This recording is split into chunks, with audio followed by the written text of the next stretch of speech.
Welcome back to Tech Time Podcast. This week we actually have a special episode. We are not doing the tech news. We are doing everything that has to do with security, how to keep your phone secure, how to keep your computer secure, and it's going to be an exciting one. And just our lifetime of using technology, we have discovered great ways to keep things secure and to keep things out of the hands of the bad guys. Welcome back, Matt. How are you? I'm doing good, Dan. How about you? Excellent. How So, secure do you feel with I, your electronic data? after researching for this show, I actually want to start doing a few things differently because I can see that I'm not as secure as I'd like to be. So, with that said, let's get right off the bat. Chrome has a really cool new extension that can tell if your passwords have been compromised. So, as you know, several websites have been compromised in the past. Ashley Madison, not like we use that. The Marriott hotels, Yeah. Harvey's, Carl's Jr., all these places have been compromised. And actually, Google has a database of all of the known passwords that have been compromised. And Oh, I didn't know so that. there are actually websites you can go to and you can type in your password to see if it's Hmm. been compromised. However, I have been too smart and savvy to go and type in my password Type in into my those. password. Yes. All you have to do is type in your password and we'll let you know. So I've never actually used one of those websites, but I've Yeah. seen that out there. Google, pretty trustworthy company.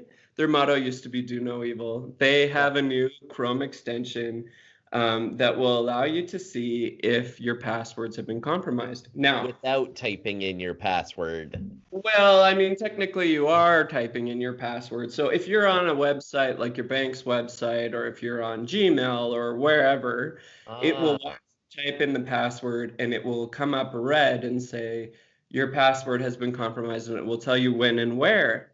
And so okay.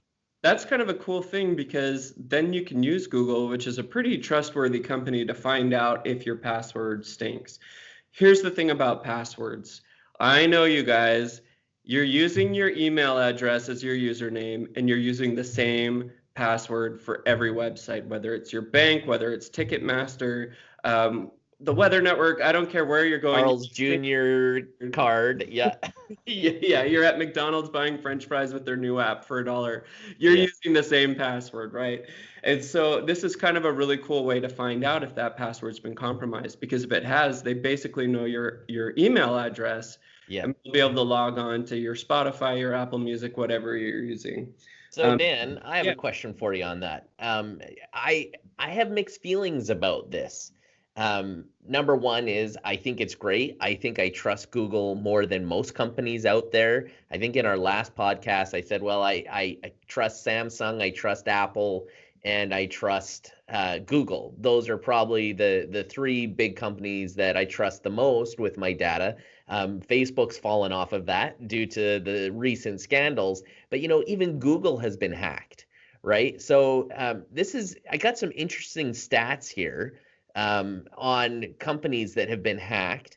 But to go along with that first thought, my mixed feelings is, yeah, I trust Google, but on the other hand, this extension that they've got that tells me if it's been hacked, that's still sensitive information that's flowing in and out of the universe, like wherever I am, whether I'm on my phone and it's checking, right? Like it just seems like one more way that somebody can get my passwords. So I will admit I'm a little bit nervous about it, but I do like the fact that it will auto tell me according to their database.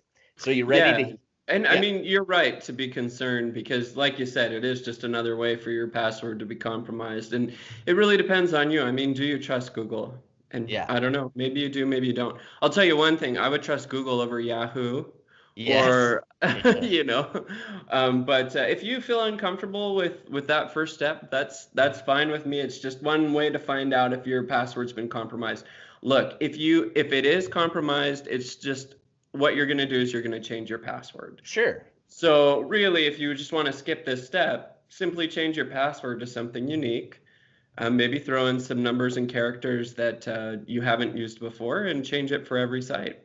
Do you want And to? if you can, Yep. use a different one for every site. But the problem is tracking all of them.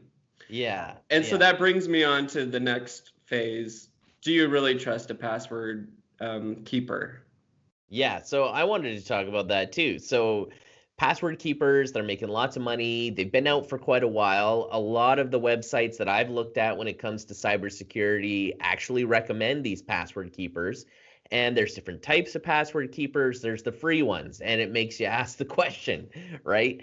If it's free, I'm the commodity. What do they get out of me? Is it just the ads I have to look at when I use it? Or is it more, right? Perhaps they're tracking where you're going. Like, oh, he's using Facebook a lot. Now he's going to Amazon. And even though they can't tell what you're buying on Amazon, they know what you're spending your time doing. I'm really not too sure, but honestly, I don't trust a password keeper. Hmm. And just like Marriott getting hacked, these password keepers can get hacked too. Yeah, that's kind of my thought too, right? So let me just run through some of the hacks. I did a little bit of research for 2018, and this was on Data Privacy Day. I didn't even know we had a Data Privacy Day, but there was a whole bunch of articles that came out last week on it. So here we go. 2018, 1,244 publicly reported data breaches in the United States. So that's the ones that were publicly reported. What about the secret ones? Right? And what I mean by secret ones, the ones that weren't reported, there are a lot. Like even Facebook didn't admit that they were hacked. Even Google didn't admit they were hacked until they were called out on it. Well, and what about if you just don't know if you were hacked? Yeah, like What what if the about the hacker's so smart that they close all yeah. the doors and you don't know? So here's what they published. Of those 1,244 reported breaches, there are a total of 446 million records that were taken. Now that's according to the Identity Theft Resource Center. And like we said, that only covers the ones that we know about. So companies been collecting our data for years, and criminals are stealing that data. So it's right, like why would you hack Carl's Jr.? Right? Like, why would you do that? What kind of information are you going to get from Carl's Jr.? Well, maybe that's worth something, Well, it's right? people's emails, addresses, and I'm sure they're using the same passwords all the time. Right. Exactly. Just like you were talking about. If you're using the same password for your Carl's Jr. app, then, they can have access to your emails, your cryptocurrencies, right? Like all of these things. So here's some more interesting information. So Troy Hunt, who's a data breach expert, found that there were 773 million login credentials posted publicly. So these are people who have hacked that information and posted it publicly. Now, this might be some of the database that you were just saying that Google will search to see if that password's been exposed. So in 2018, there were some big ones. We've already talked about some of them, right? So we talked about Facebook, 30 million accounts. 30 million accounts. British Airways, 429,000 credit cards got stolen. Marriott, 500,000 passport numbers got taken. And this doesn't include the Cambridge Analytica scandal that Facebook had, because that was legit. That wasn't a hack. That was a here you go. Take all Right. this information. That's crazy, Matt. Well, maybe just don't use any of these sites that are helping your password, including the Chrome extension. I take it back, don't use it. Don't Okay. use it. But I want to know. I want to know. So, number two, use a VPN, but make sure it's not Chinese. Okay, Matt, why don't you talk about that? Okay, well, you know what? You asked me a couple podcasts back how I use my VPN. And, I said, well, I use it when I'm doing banking and I'm on a public Wi Fi. And, I thought that was just about it. And then after you asked me that question, I really started paying attention to where I'm using my VPN. And to be honest with you, Dan, I increased how often I use my VPN. Cool. So just this week, I was traveling for work. So I found myself at the airport. Well, you know what? I needed Wi-Fi. I wasn't going to dip into that valuable data, but there is no way I was going to log on to an airport Wi-Fi without a VPN on. Smart. Yeah, No way. airport Wi-Fi's are the worst. The worst. In fact, when I logged into the airport Wi-Fi, my computer was like, "Are you sure? Are you sure? You sure? Are you really sure? This isn't secure. Are you sure? You sure?" And I was like, "Yep." Turning on my VPN. Everyone, well, that's the thing about the airport is everybody uses Wi-Fi, especially in a Canadian airport, Matt, because Yeah, everyone's coming from the States and they can't use their cell phones, and that's it's right. like, They can't use Matt, their I cell have to use phone. the Wi-Fi, and of course they're desperate enough to, I you know, gotta download that next episode on Netflix, right? yeah, I gotta get my Uber. I gotta, find out the address to the hotel. People are gonna use the airport Wi-Fi is the perfect place to get people.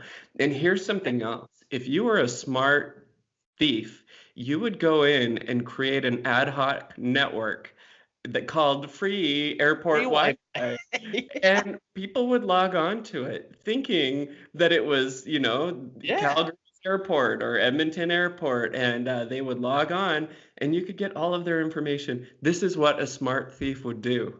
yeah, or even just a semi-smart thief, right? How Like, easy is it to name your ad hoc network free Wi-Fi? Come and get it. you It's come and so get easy. it. Yes. Okay, so use a VPN. All right, the next thing that I think is really helpful is to use OpenDNS. Have you heard of that before? I have heard about it, but why don't you explain it? Yeah, it's really cool. So when you're on the internet, your computer uses DNS servers. So say for example, if you go to google.com isn't actually google.com. It's like some numbers. It's like 203.84.5, but it's Right. too hard for us to remember all of those numbers. And so what a DNS server does is it finds the name of what you type in and links it to the number. But Mm. sometimes that process takes a long time to do and it slows down things. And so what OpenDNS does is it's really fast and it speeds up that whole process. So it can actually speed up your internet account. So why is it good to do from a security point of view? Yeah, I'll get to that. So I'm just listing all the cool things about OpenDNS. So depending on the distance between your place and the DNS server, there could be speed improvements. If your internet service provider's DNS servers are not that reliable, say you're not with, Comcast or a really big one, using an alternate DNS server will improve stability. So it's not going to go on and off as much. If you're using an old security system, or an old operating system with no security updates, using a third-party DNS protection will protect you from phishing attacks. So if you're using like Windows XP or even Windows 8 or something that's not being updated anymore, it's going to stop phishing attacks. And you can actually get rid of geography-based content restrictions. And so that's where if you want to watch Netflix Mm. US instead of Netflix Canada, you can use OpenDNS in some cases. Um, So is OpenDNS free it or is. are there It is. providers? Yeah, so OpenDNS, if you ever go to a library or if you're on your company's computers at work, you'll probably notice that they're already using OpenDNS. Every place that I've gone to that's public in California uses it.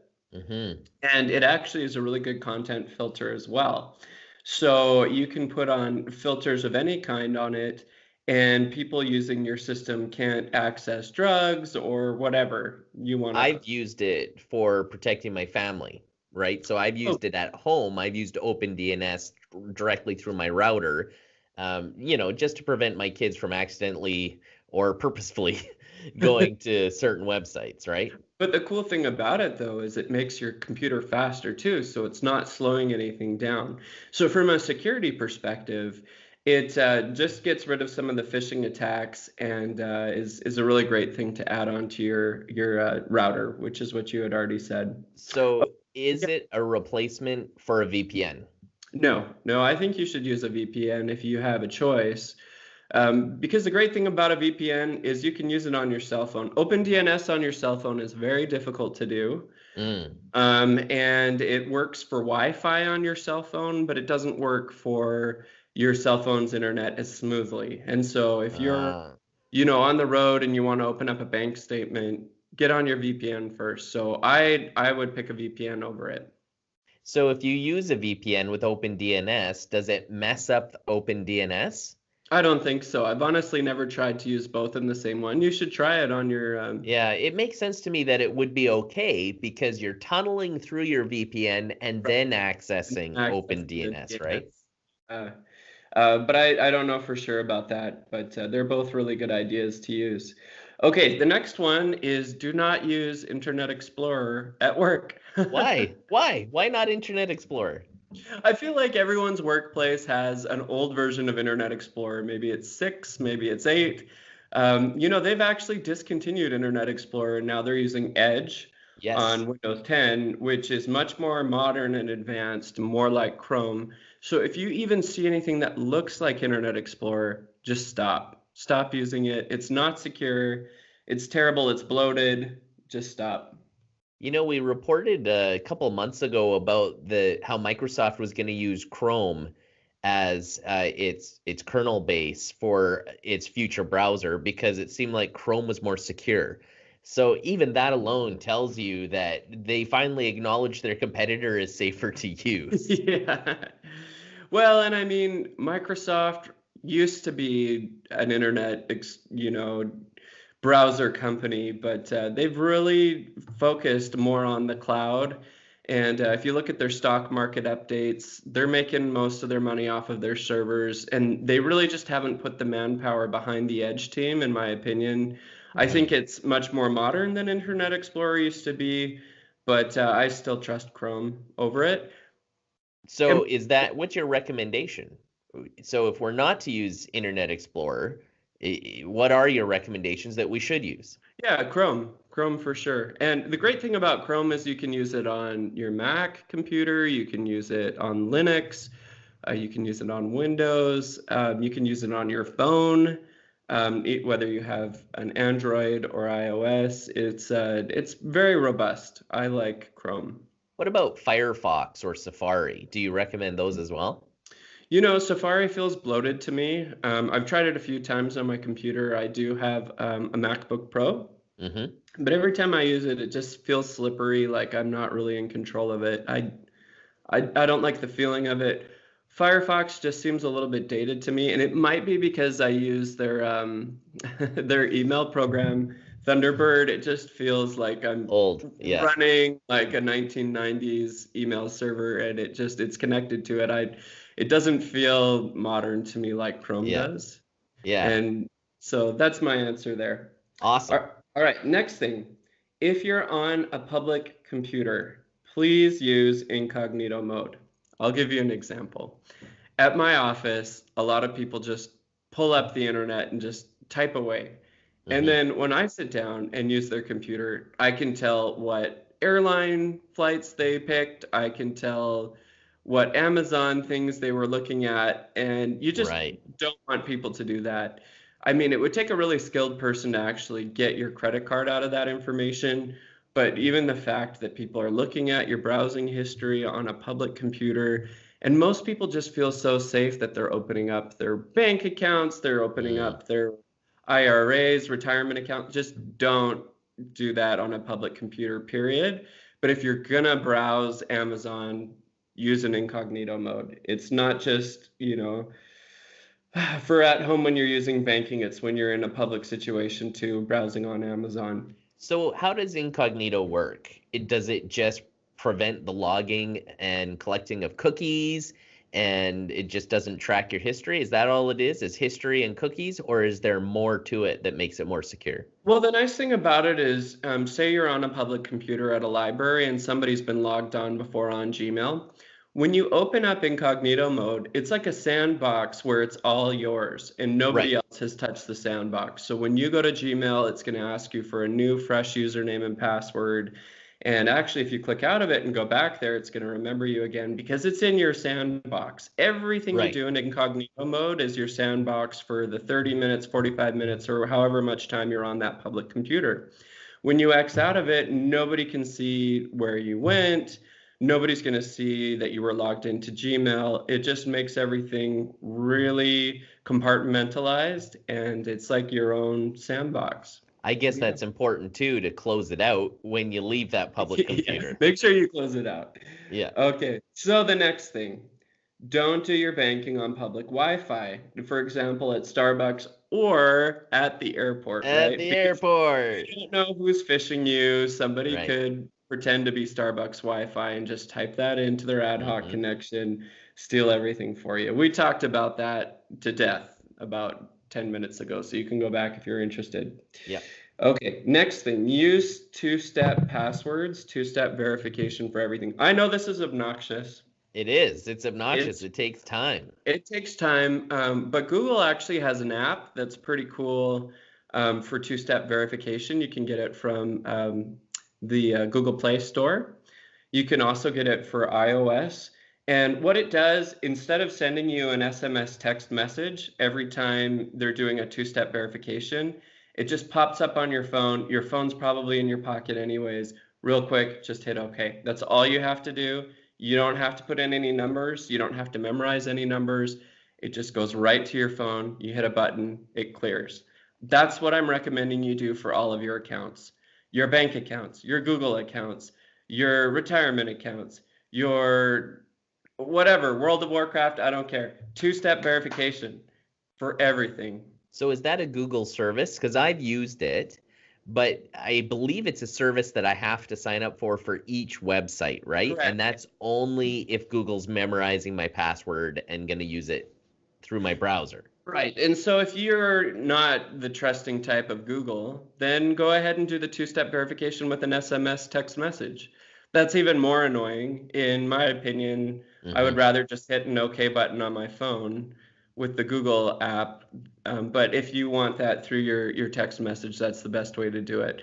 But basically, if the website you're going to is important, make sure to do a two-step verification. That's the best thing you can do. I know Google also has a service, and I should have researched it for this podcast, where they give you a dongle, and it's like their most secure system ever. And that two-step is you actually carry that dongle and type in the whatever numbers are on that dongle, and it goes through Google servers. So are you talking about a USB dongle that you plug in? Yes, Here's the problem with it. What if somebody takes your dongle? right. And the thing about your phone is, in order to unlock your phone, you need your fingerprint There's to hit usually a the OK. biometric. Yeah, Exactly. So it's a little more yeah. secure because you're unlocking it with your fingerprint and then you're hitting OK, right? Hmm. Where this dongle, anyone, your boss could just take it and plug it into their computer and or whoever, right? Yeah, yeah. Okay, so the next thing is encrypt your hard drive with a long password with Ah, lots of different characters. And actually, Apple computers, so if you have a MacBook Pro or any kind of a MacBook with a modern operating system on it, you can encrypt your hard drive with File Vault. It's very easy to do. And actually, most new computers are already encrypted. mm. What this means is if somebody does not have the password for your computer, it is very difficult for them to break into it. So I'm listening to a murder podcast right now called Cold. Everyone go listen to it. It's awesome. It's about this guy that has all this information on a hard drive that could potentially link to the murder and where the body is. And Ah. he put a really complicated password on his hard drive. And so they have an episode where they go to the FBI headquarters and they talk to them about it. And they say, we've been trying to hack this hard drive for 6 months. And even with their powerful computers, they cannot break that hard drive because his password is so long and complicated. So that could save you too. Not like you're hiding evidence of where a body is, But if but you are, or if you have some spreadsheets that have some financial information about you, or some cryptocurrency wallets, and or you're going some, to India, that's right, then just don't lose the password. don't lose the password. Maybe write it down and put it in your attic. I don't know. Yeah. Okay. So for the next one, encrypt your phone with a long password, Face ID, or a fingerprint. So I have a friend at church. I don't know if I told you this story yet, but she lives just in kind of Koreatown in Los Angeles. And one day she was at a consignment shop, and this lady bumped into her and just said, "Oh, I'm sorry." And she said, "Oh, that's fine." And she went back to looking at her clothes. Then, when she went to pull her phone out of her pocket, it wasn't there anymore. Yeah. Now, my friend does not put any kind of a password on her phone because how annoying is it every Oh, time to pull it out and put the numbers in or the right. design or whatever it is? And her phone's not new enough to have like a A touch ID. fingerprint or yeah. And so she just figured, this phone's only like $150. If somebody steals it, who cares? I'm not going to put a password on it. Well, the lady that stole the phone, her name was Cassie. And she quickly went to her Uber account and got one of those Uber black SUVs to come pick her up that were Ah, like $100 yeah. and to drive her all the way to the beach and charged my friend's account $100. And she changed the name in Uber to Classy Cassie. So Classy Classic. Cassie went around Los Angeles and not only used Uber, but used all of her accounts, used her Venmo account. Uh, And if you're not in the States, Venmo is our app where we send money to each other. yeah. Sent money to her own bank account, Classy Cassie's account, drained her bank But account. then they know who Classy Cassie is. Well, that's the problem. She called all these companies and Yeah. said, "This isn't me. You need Yeah. to stop this." I can watch her because she got a new phone right away and she could Right. see what she was doing on Uber. She got the email address from Classy Cassie through Venmo because that's how Yeah. you send money is through email. And she Sure. wrote she wrote her an email and she said, "You've got to stop this. Yeah. I'm changing all of my passwords right now." But see, Classy Cassie was so fast.